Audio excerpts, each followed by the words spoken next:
Hello, everyone. Welcome to this very special episode with the Muse podcast, in which I'm finally synchronized time-wise, space-wise, with a very dear friend who is a sister, who is someone that accompanied my journey, and also I have accompanied her journey for many years. Welcome, Ana Larriu, mindfulness expert. Hi, Maya. It's Hello. it's actually amazing to be here. Thank you. It's finally happening, and we've spoken about having those discussions for a long time and starting to share them. And being in a space where we are musing others as well as musing each other. That's very important because this is what it's all about. I'm grateful for you. I'm grateful for the time you're allowing today. And I would like to start with, who is Ana Larriu and what brought you to who you are today? Well, who is Ana Larriu? That's a very big question. Right now, where I have arrived in my life, I am finally where I want to be. I'm a mindfulness teacher, meditation instructor, and very multicultural. I've lived and hopped on and off everywhere. Diplomat father, so that's taken me to a lot of paths, and I have a whole rainbow of cultures within me, and that's who I am. That's who I am. I'm an adventurous person. I like taking risks. I'm very happy to be here today. And I have found myself in the shoes of a mindfulness teacher for the last 10 years. Wow, it has been the journey. And I know that, Anna is someone that I knew in the yoga space, used to give classes to, and then eventually, developing more and more between dowsing and also Reiki. So tapping into different waters until for the last few years, I would say there was the stepping fully into this world of mindfulness and seeing you, how you're really reflecting that world, not only to others, but in your own life with also whatever we go through, whatever we have to shift in our inner world. It's a pleasure to see you becoming who you are, embodying who you are in your totality with the multifacets and the multicultural aspects that reflect the spices that add on to Ana Larriu. What is mindfulness, Anna? Well, I think it's important because you tapped into that to just go a little bit through how I was dragged into this, because I didn't find mindfulness. Mindfulness found me. I come from a completely different background. I studied economy and economics, and with a very structured mind. And I ended up in the advertising world with very big corporations during quite some time. That's where I launched my professional career. And within the advertising world, it's you have to give it all. That's when I found it was my first and only encounter with professional work where stress was just something that I didn't know existed in this way. So I did have a burnout, and that took me a step further. It told me that I had to leave that space, and thinking it would be a more balanced life, I opened up my own company in something completely different, which is more passion, furniture, and design. But having my own company added even more stress to the equation. And on top of that, I encountered very difficult personal issues, which turned out into physical issues. And I really arrived to a point where I just couldn't be with myself anymore. It was very difficult. I explored all paths, really conventional, non-conventional, from from witchcraft to coaching. So it's really, I needed to be better. I needed to find a way to feel better. There was something deep inside that was not right. So as I started this very extravagant journey of exploration with, I'm telling you, Reiki, and I became a Reiki master, and then I started pranic healing, and then I became a pranic healer, and everything that I dwelled into, I really needed to understand what was happening, and I went into yoga. I'm also a certified Yin yoga teacher. At some point in time, I worked a lot with you as well, with everything that you do as a healer. And at some point in time, I realized I was bypassing myself in a very beautiful, elegant, and perfectionated way. I was just bypassing myself completely. And I had long been a meditator in many different modalities. And I was also using that as to bypass like traditional meditation, like, okay, let me doze off into this, let me just forget the world and then come back. I stumbled into mindfulness really by chance, and then it opened a whole new world where true exploration began through me, with me, without bypassing anything. That's beautiful. That's beautiful. And this is, you know, probably my question was, what is mindfulness for Ana Larriu? Yes. Rather Yes. than what is mindfulness, because you guys can Google mindfulness, you can find all apps that are offering mindfulness. It's really, and what's also the Muse is about bringing in the modality, the technique into embodiment, where we something that we stumbled on. You know, you mentioned you were dragged into mindfulness. It's like really when we get to points of bending and breaking, that something eventually resonates, because and that's where some of the pieces start making sense after the breaks, and the as you beautifully mentioned, in the world of spirituality, the bypassing that happens, which is part of the journey.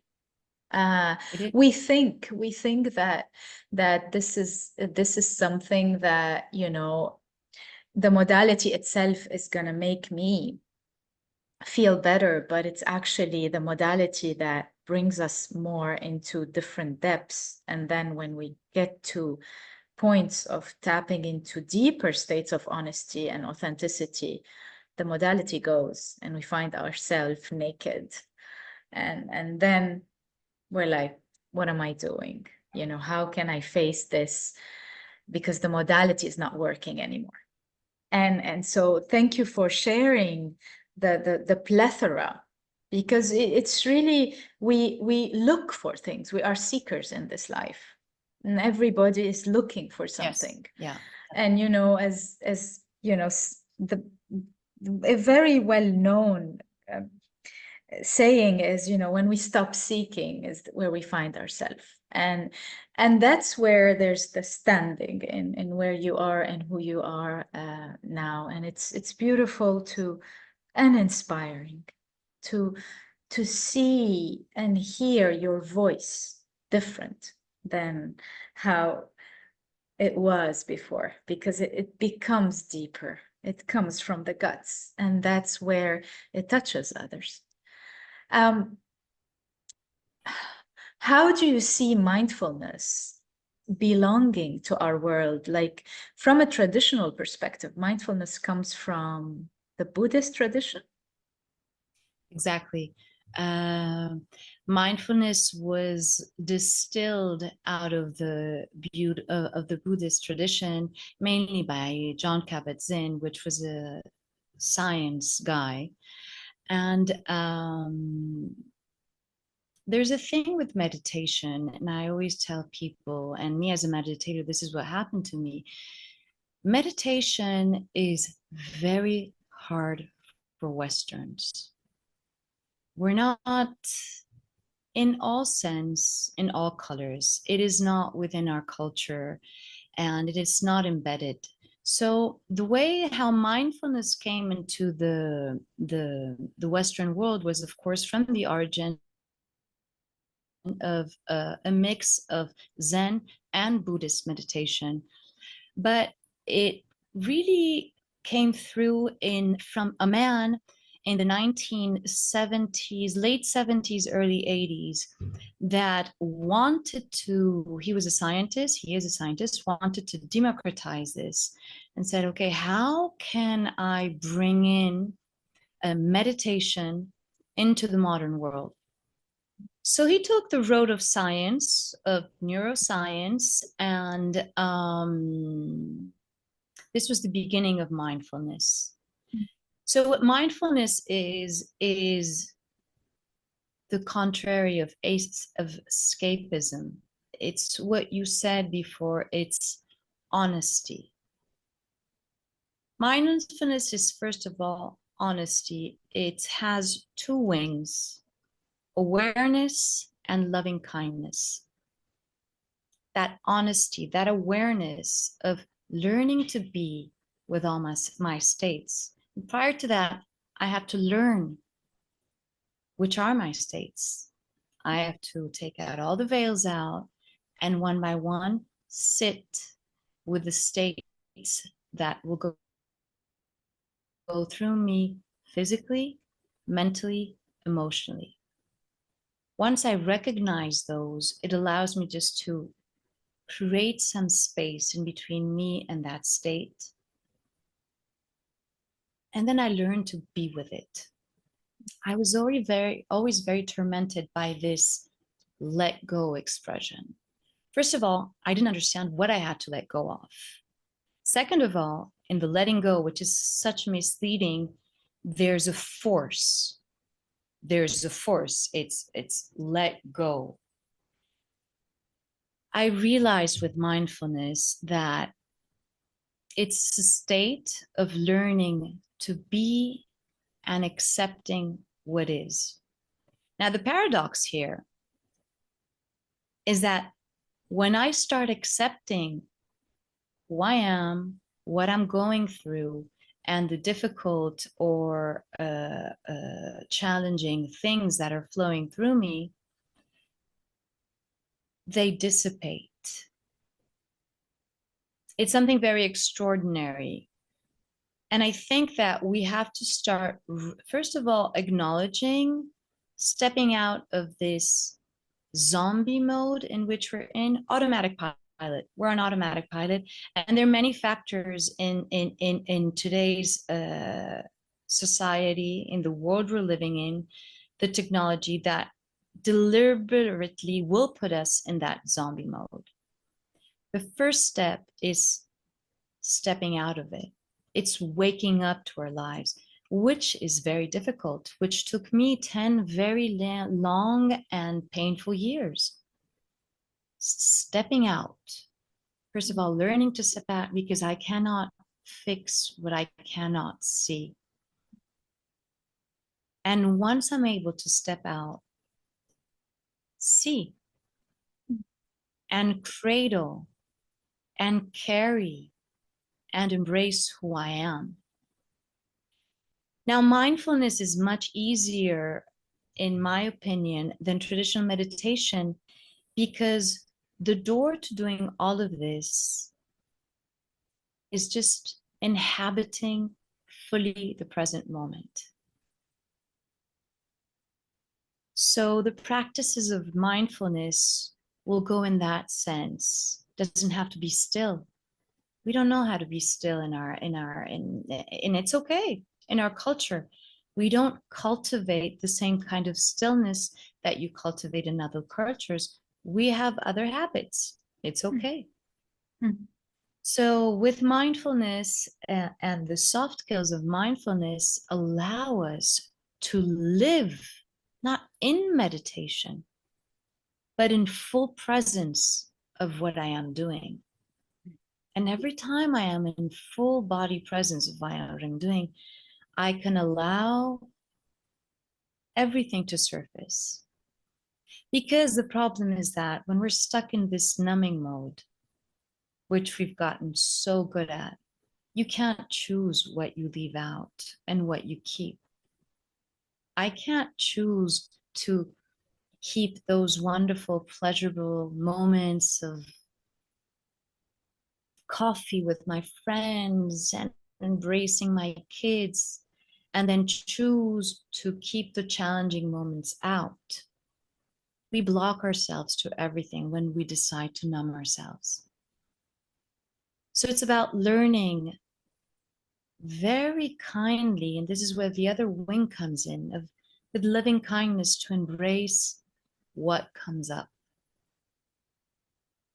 and just accept it in some way or another, as difficult as that is, and stop the resistance and stop the clinging. And it's a way of living. It's not a one shot. Mindfulness is microdosing. it's I it's like that way of seeing it. every single moment of your day. It's just coming back and coming back and coming Yeah. back and coming back. And we get good at the practice of mindfulness, not when we are in a full moment of presence, but when we just learn to train the mind to just come back from that distraction, from that rabbit hole, from that mental rumination that is going to lead us to very dark places. Teacher of mine said, the mind is a very dangerous place. You should never go there alone. And I always go with the hand of mindfulness. That's what I tend to think of that. And what a practical way to really relate with what is. You know, as we refine things, and you beautifully said it, this whole belief system of letting go, even in the world of ceremony, you know, everybody tells, you know, people in ceremony, let go, surrender, let go, surrender. Release. If the person is able to let go, they would let go. But there is something still to engage with, to learn from. And if there's anything that the so-called Western psyche has been living for quite some time, I don't know in number of years, but is disintegration. How can we come back and reintegrate? How can we come back? If that part of me is taking me somewhere dark, how can I be with it and know that I am facing something that is challenging? At the same time, I need to be honest with myself and say, I accept abuse or I do not accept abuse anymore. I mean, this is also part of accepting. It's that thin line between what am I accepting in terms of the reality in general, because abuse, harm is out there, and what is still reflected in me in terms of self-harm. Where am I looking at that in me? Does mindfulness teach or relate to those patterns in us that we still see in the world and we accept, because we cannot change? It's yin and yang. It's the dark and the light. But how twisted the dark is where we can see our humanness or not. you know, the loving kindness, that other wing that you mentioned. Is it something that also mindfulness in its approach or in the way it has been channeled, mediates a way to look at being honest with oneself, where there's a part of me that I'm responsible for, and accepting that I'm still making the same choice, and therefore relaying this into my reality? Absolutely. I think it's what you said, it's absolutely pinpoint on the problem. First of all, the abuse and the harm from the outside world, and that happens without and within. First of all, we have to be able to see it. And like I said before, this is one of the most difficult steps, because we're talking about conditioning, like especially for women, from so long, to be able to see this, to be able to see this conditioning that is happening, that has happened from the outside, and that I take inside and replicate that harm, that abuse. That's the Because that is what I autopilot you were know. mentioning. Yeah. Exactly. That's what I know. And the way mindfulness teaches us is first and foremost, it's to see what's happening and see it as events. The tools for mindfulness is, first of all, to not get engaged in it. It's very important to first witness the world, as cold as it might seem, but it's an event. What just happened, what just made me angry, what just made me explode, what just made me sad, is a reaction to an event. So it's about making a dissection. First of all, what's the event? Because no event is good or bad. Like my boyfriend kicked me out. It's not a good or bad, it's a fact. Yeah. Let's come back to the facts first. That's the first step. And it's very difficult because we're jumping into reactions, emotional and thoughts that are going to trigger emotions right away. So first we go to the facts. What just happened? Well, my boss laid 3 layers of work on top of my table. That is the fact. And then I can consciously step into, how is this making me feel? This is making me angry. This is making me anxious. And then I would go into my thought patterns. This is making me angry because I don't think this is fair.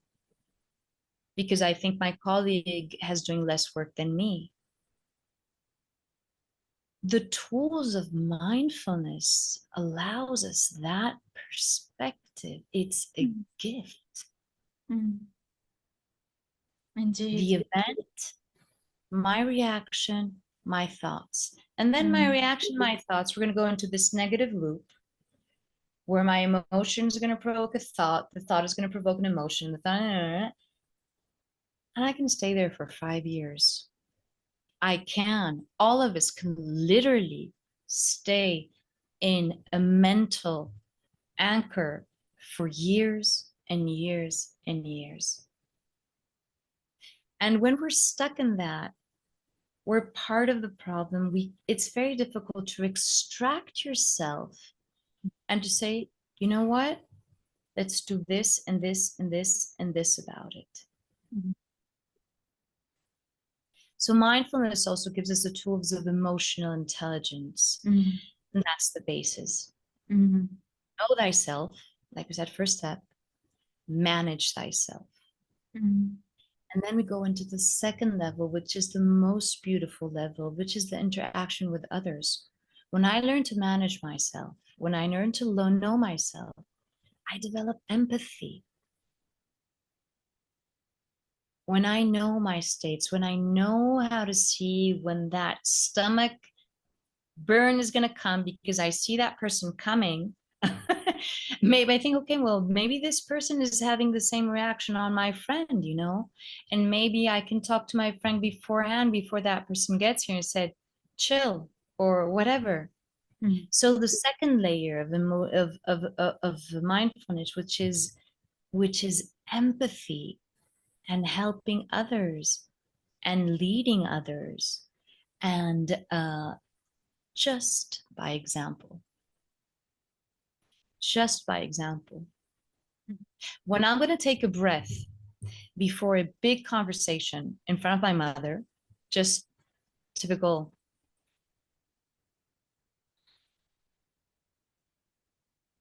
My mother, right away, whether she wants it or not, first of all, she's going to say, oh, here comes mindfulness. So that's her barrier. But now she's able to express it. But then it just allows a pause. We stop between the stressor and my reaction. And between those two doors lies my liberty of choice. It's like, when in life are we free? This is it. And it is so big to know that I can be free at any moment where I can choose to slap that person anyway. I can choose to scream. I can choose a violent reaction, but I choose it from a place of consciousness. Mm. Yeah, like embodying, taking the responsibility, like tending for it from a place of, I choose this. And that's the freedom of Absolutely. choice. That's the freedom of Absolutely. choice that you're mentioning. It's amazing, Anna, because, you know, numbness is a traumatic reaction. Absolutely. And if there's a simple relation with what numbness, we numb ourselves because we go through experiences that are overwhelming in our life. And so we go into, in shamanism it's called soul loss. In other approaches, it's called, you know, going into numb states in order to survive, in order to keep going. And when we Mindfulness is called reach, freeze. indeed, how do you work mostly with people that are, because I know that your approach is more in the world, in the corporate world. Spirituality is not only sought in the so-called spiritual community. It is very much needed in the corporate world because we need more mindful corporate people and hopefully politicians. But anyway, that's a whole different subject. But we can start with that little thing, which is the corporate world. How are you approaching, you know, briefly, how are you approaching because in a way it's a mental portal to explain it. But Absolutely. do you also notice a better teamwork, a better way of working together in a corporate that is usually hierarchical? It's a pyramid usually. Do you find Yeah. that mindfulness kind of oozes in that pyramid in order to bring more harmony in the corporate world? Well, first of all, I think it's important to clarify that I clearly decided to bring in mindfulness into big corporations because that's where I suffered, first of all, my burnout, and I know that world. So that was the first choice, and that's the same thing. It's freedom of choice. It's like, it's not no, I choose this. The second reason is that I believe we can create a better world. I could have done it through children, university, other institutions. I wanted something quicker. I said, who are the game changers today? And it's not even governments, it's the economy. Yeah. The economy rules us in every single way. And for me, it was a very conscious choice. And I said, you know what? I'm going to be a Trojan horse here. I'm going in. Why That's am I wonderful. accepted in these? The reason why I'm hired in these big corporations, first of all, I come from the corporate world. Second of all, I speak their language. What happens in these corporations and why are they hiring me? There's no doubt a whitewashing factor, and that's okay. That's okay. Some companies got to tick the box. That's okay. It's the human resources that's going to reach out. Okay, we got to tick this box, ticked. Once I'm inside, for the first sessions, people are very reluctant because they have, mindfulness is a big word. Nobody knows what it means. And I don't call it mindfulness in big corporations because it will scare people off. We speak about stress management and corporate well-being. But it's speaking Redefinitions. for language, it's meeting people where Indeed. they are. Indeed. And what happens during these sessions is that there are three kinds of reactions. First of all, there are people that are going to stay. There's going to be a lot of resistance. You can tell right away. My sessions are from people from groups of 20 to 40 people. And I can tell right away the reactions. I know that people are not ready. And it's okay because this is a very gentle matter. Mm. We have all been traumatized, and our body knows when it's time and when do I have the tools to open that box. So there's a people of that will, have resistance, and they will hide it behind sometimes religious beliefs, sometimes this is not verified, this is not scientific, whatever. That's the first group. The second group are the people that are awake, that are suddenly awakened. People that are suddenly awakened. So this is like a cake. You put 3 cakes in the oven, and one of them is not then one of it is a little bit, and then another one is. So the people that are suddenly woke or wake up in those kind of sessions are people that are ready. They embrace the tools right away. They're going to get very curious right away. And then you have the third part, which is actually people that are going to actually bringing these tools into the corporation. I'm going to say, you know what? We're going to do a mood check-in before this big meeting, board meeting. And that's where corporations make changes. And this is happening, and I see it, and I'm getting goosebumps just by talking about it. People that, okay, like if this person just lost her uncle 2 days ago and she's in charge of this big operation, why don't we take that into account, or at least we open the space so that she can take that into account? So there's a space of vulnerability that doesn't have to mean weakness anymore in this corporate world, because vulnerability, it's a woman, weakness, da-da-da. And I truly believe, and the more I'm working, the more I'm seeing the mental state of things, especially after Corona, this is going to be huge. This is going to be huge. The stressors are not getting higher, but our reactivity is. Which shows that we are becoming more sensitive, and this is something to embrace. Now, the sensitivity is part of the shift that is happening. Going into numbness is not working somehow. At least absolutely.